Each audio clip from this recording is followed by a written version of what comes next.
அவளுடைய நடவடிக்கை இருக்காது, பேச்சு இருக்காது, அணுகுமுறை இருக்காது. நபிகள் நாயகம் ஸல்லல்லாஹு அலைஹி வஸல்லம் அவர்கள் அந்த பெண் குறித்து சொன்னார்கள், ஹிய மின் அஹ்லில் ஜன்னா, அந்த மாதிரி பெண் சொர்க்கத்தில் இருப்பார்கள் என்று. இது நான் ஏற்கனவே சொன்ன கணக்கின்படிதான். கொஞ்சம் நன்மை செய்தாலும் அந்த நன்மையை பாதுகாக்கின்ற அம்சம் அவளிடத்தில் இருக்கிறது.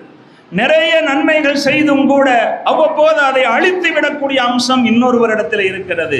அதனால்தான் ரசூலுல்லாஹி ஸல்லல்லாஹு அலைஹி வஸல்லம் அவர்கள் இப்படி சொன்னார்கள், லா யதுகுலுல் ஜன்னத மன்னானும், தான் செய்த உபகாரத்தை சொல்லி காட்டுபவர் சொர்க்கம் செல்ல மாட்டார்கள் என்று நபிகள் நாயகம் ஸல்லல்லாஹு அலைஹி வஸல்லம் அவர்கள் சொன்னார்களே. நாம் யாருக்காவது உதவி செய்தோம் ஒரு காலத்தில் என்று சொன்னால், உதவி செய்தவர் அதை மறந்து விட வேண்டும். உதவி பெற்றவருக்குத்தான் கடமை, அதை ஞாபகம் வைத்திருக்க வேண்டும். தீங்கு செய்தவர்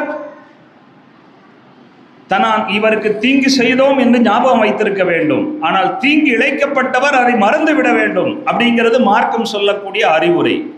ஆனால் நாம நேர் மாற்றமாக தான் இருப்போம். யாராவது நமக்கு எப்பொழுதாவது சங்கடப்படுத்தியிருந்தாங்கன்னா அதை தொடர்ந்து நினைச்சுக்கிட்டே இருப்போம். அவர் ஒரு முறை நம்மளை சங்கடப்படுத்தியிருக்கலாம், அதற்கு பழி தீர்ப்பதற்காக வேண்டி நாம் 9 முறை அதே போன்று அவருக்கு பதிலடி கொடுத்து கொண்டே இருப்போம். நபிகள் நாயகம் ஸல்லல்லாஹு அலைஹி வஸல்லம் அவர்கள் குணம் சார்ந்து இது போன்று நிறைய சொல்லியிருக்கிறார்கள்.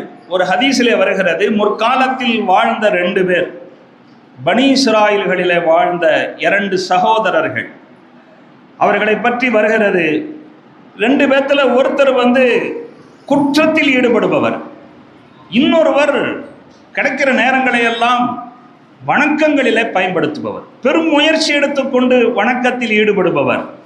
இந்த வணக்கசாலியாக இருக்கக்கூடியவர் தன்னுடைய கூட்டாளிக்கு அடிக்கடி உபதேசம் செய்து கொண்டே இருப்பார், அறிவுரை சொல்லி கொண்டே இருப்பார்.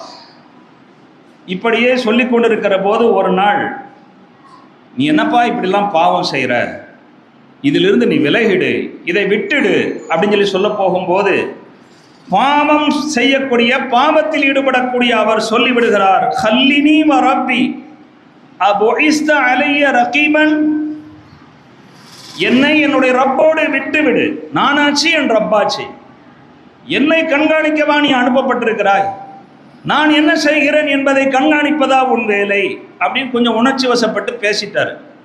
சரி, ஏதோ ஒரு இதில் கொந்தளிப்பில் பேசுகிறாருன்னு இவர் அமைதி காத்து இன்னொரு சந்தர்ப்பத்தில் அவரை சொல்லி எப்படியோ மாற்றலாம் நினைக்கணும்.